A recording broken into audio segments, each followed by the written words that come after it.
Hello friends, आज की video में आपका बहुत बहुत स्वागत है। और हम सभी को पता है, जैसा कि सभी जानते हैं, कि अगर हिंदी विषय में फेल हैं तो सभी विषय में फेल हैं। तो इसलिए हमें पता होना चाहिए इंटरमीडिएट की सामान्य हिंदी में जो 30% पाठ्यक्रम में कटौती की गई है, ऐसे कौन कौन से टॉपिक हैं जिनको इस वर्ष हटा दिया गया है। अगर इसकी जानकारी नहीं हुई, अगर हिंदी में फेल हो जाते हैं तो हमारी अन्य विषय में जो तैयारी है उस तैयारी करने से कोई भी लाभ नहीं होगा। अतः वीडियो को अंत तक जरूर देखें। जैसा कि अभी हमें स्क्रीन पर देख रहे हैं कि सामान्य हिंदी इंटरमीडिएट जो कि 100 नंबर की आएगी, यानी इसके लिए आपको 100 मार्क्स मिलेंगे। तो इसके लिए सबसे पहले हमें ये पता होना चाहिए आखिरकार में इस वर्ष गद्य में से क्या हटा दिया गया है, काव्य में से क्या हटा दिया गया है, और कथा साहित्य से क्या हटा दिया गया है, और संस्कृत से क्या क्या हटा दिया गया है। इनके बारे में हम समझ लेते हैं शॉर्टकट में। जो गद्य है, गद्य में से हटाया गया है सेकंड लेसन को और फिफ्थ लेसन को। यानी सेकंड लेसन है आपका कन्हैयालाल मिश्र प्रभाकर, और उनके चैप्टर का नाम है रॉबर्ट नरसिंह होम है।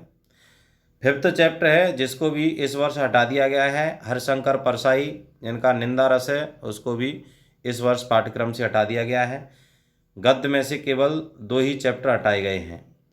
जो काव्य है, काव्य में से चैप्टर हटाए गए हैं आपके मैथिली शरण गुप्त के गीत को हटा दिया गया है, जयशंकर प्रसाद के गीत को हटा दिया गया है, सुमित्रानंदन पंत जी के परिवर्तन को हटा दिया गया है, और रामधारी सिंह दिनकर के पुरूरवा और उर्वशी को हटा दिया गया है। कथा साहित्य जो है, कथा साहित्य जो निर्धारित पाठ्य पुस्तक है उसमें से जो शिवानी लाठी नामक जो कहानी है उसको हटा दिया गया है। और संस्कृत से भोजस्वदार्यम और संस्कृत व्याकरण से राजन जगत सरिस, इनको हटा दिया गया है। और सर्वनाम से सर्व इदम यद, इन रूपों को भी हटा दिया गया है। और काव्य सौंदर्य के जो तत्व हैं उनमें से भ्रांतिमान और संदेह जो अलंकार हैं उनको भी हटा दिया गया है। तो इस प्रकार से उपयुक्त अनुक्रम में 70% का पाठ्यक्रम आपका नीचे दिया जा रहा है, जो कि 100 नंबर का आएगा आपकी परीक्षा में। समझ लेते हैं पेपर किस तरीके से बन करके आएगा। पूरी जानकारी आपको इस वीडियो में दी जा रही है। खंड का जो कि 50 नंबर का होगा, और 50 नंबर जो आपका किस तरीके से आएगा, हिंदी गद्य साहित्य का इतिहास, गद्य की पाठ्य पुस्तक में दिए गए पाठों पर आधारित विभिन्न कालों के युग, प्रवर्तक, लेखक एवं उनकी रचनाओं के वस्तुनिष्ठ प्रश्न पूछे जाएंगे। यानी ये 5 प्रश्न आएंगे और आपको ये 5 नंबर देंगे, जो कि बहुविकल्पीय होंगे, वस्तुनिष्ठ होंगे। नेक्स्ट है हिंदी काव्य साहित्य का विकास, विभिन्न कालों के प्रमुख कवि और उनकी कृतियों पर आधारित वस्तुनिष्ठ प्रश्न पूछे जाएंगे। ये ऊपर तो हमने यहाँ पर गद्य का दिया था, यहाँ पर अब ये काव्य का दिया जा रहा है। ये भी आपके 5 नंबर के आएंगे। इस प्रकार से 10 नंबर के हो जाते हैं।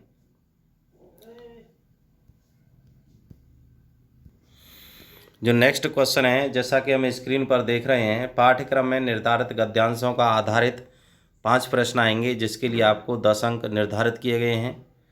नेक्स्ट क्वेश्चन आता है आपका, पाठ्यक्रम में निर्धारित पद्यांशों पर आधारित 5 प्रश्न आएंगे। ऊपर गद्यांश दिया गया है और नीचे पद्यांश दिया गया है, इन पर भी आपके 10 अंक दिए जाएंगे। आपको 5 प्रश्न होंगे।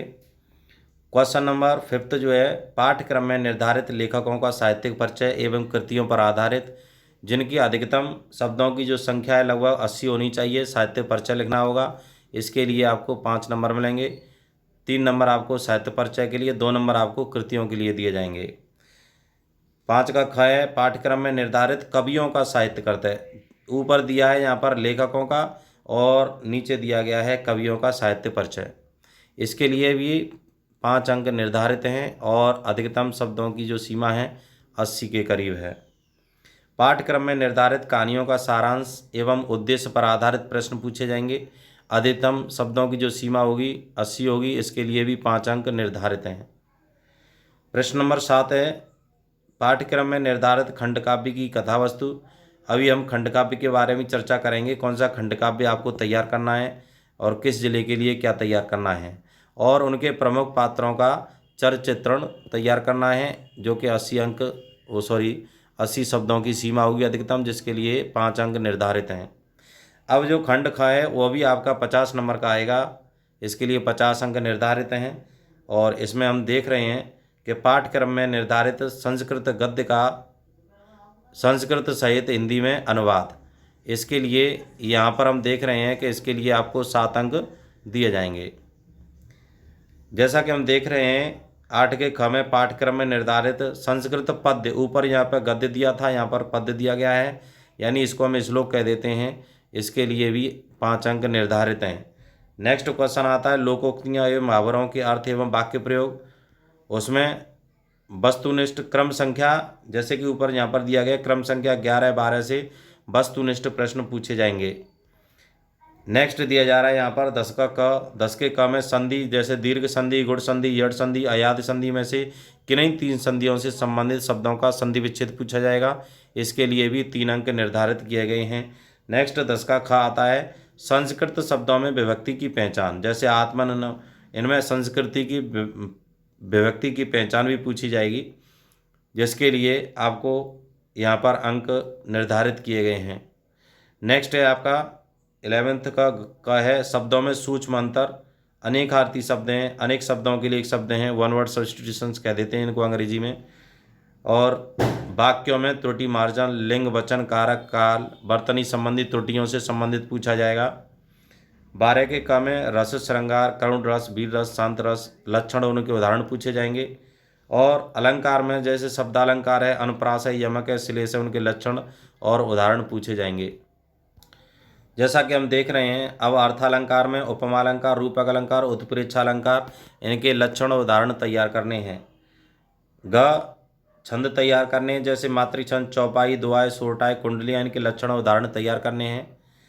और पत्र लेखन में ध्यान रखना है कि इसमें मुख्य 3 प्रकार के पूछे जाएंगे। एक तो नियुक्ति से संबंधित, जैसे अध्यापक की भर्ती के लिए, अन्य किसी भर्ती के लिए, या किसी पद के लिए, पोस्ट के लिए, बैंक से किसी व्यवसाय के लिए, ऋण प्राप्त करने के लिए, लोन प्राप्त करने के लिए, या फिर अपने नगर या गांव की सफाई है तो संबंधित अधिकारी को प्रार्थना पत्र कैसे लिखेंगे। और निबंध पूछे जाएंगे, निबंध जो आपके विज्ञान, वाणिज्य, शिक्षा, कृषि, सामाजिक, राजनीतिक चेतना पर आधारित, जनसंख्या, स्वास्थ्य, शिक्षा, पर्यावरण से संबंधित ये पूछे जाएंगे। और यहाँ पर जो शॉर्टकट में जो दिया जा रहा है पाठ्यपुस्तक, सामान्य हिंदी विषय के निम्नलिखित पाठ्यपुस्तक का अध्ययन करना होगा। जैसे गद्य के लिए इन चैप्टर्स का अध्ययन करना होगा, और हम देख रहे हैं काव्य के लिए ये इन चैप्टर्स का अध्ययन करना होगा। आप अपनी उसमें नोटबुक में नोट कर सकते हैं, स्क्रीनशॉट भी ले सकते हैं, या फिर आप अपनी बुक में इनको टिक कर सकते हैं। और कथा साहित्य से जैनेन्द्र कुमार, फणीश्वर नाथ रेणु और अमरकांत, इनकी जो कहानी है, इन कहानियों को तैयार करना है। इस वर्ष के लिए ये जो कहानियाँ हैं, इन्हीं में से कहानी लिखने के लिए पूछी जाएगी। और जैसा कि अभी हम बता रहे थे कि खंड काव्य में ये आपके 6 खंड काव्य हैं, लेकिन आपको 6 तैयार नहीं करने हैं। आप जिस ज़िले में रहते हैं, जैसे अगर आप आगरा में रहते हैं तो आगरा के लिए आपको त्यागपति की तैयारी करनी है। अगर मेरठ में रहते हैं तो श्रवण कुमार के इनकी तैयारी करनी है। अगर आप लखनऊ में रहते हैं यानी लखनऊ, तो वहाँ पर आपको सत्य की जीत की तैयारी करनी है। और आगरा के लिए मैं पहले ही बता चुका हूँ, आगरा के लिए आपको त्यागपति, केवल त्यागपति ही पढ़ना है, आगे कुछ नहीं पढ़ना है। और संस्कृत में क्या तैयारी करनी है, संस्कृत में आपके चैप्टर्स हैं, सेकंड है आत्मज्ञ एवं सर्वज्ञ, और नेक्स्ट चैप्टर है संस्कृत भाषाया महत्वम, जातक कथा, सुवासित रत्नान, महामना मालवीय, पंचशील सिद्धांता, ये इनकी तैयारी करने हैं। अगर इनकी इस हिसाब से हम तैयारी करेंगे, पूरा पेपर बोर्ड की परीक्षा में आएगा, और जो टॉपिक बताए गए उन्हीं टॉपिक्स में से आएगा। जो आपको बताया गया है कि इन टॉपिक्स में से नहीं आएगा तो इस वर्ष नहीं आएगा। अतः टिक कर लें, उसी के हिसाब से आपकी तैयारी करेंगे तो आप बेहतर अंक प्राप्त कर पाएंगे।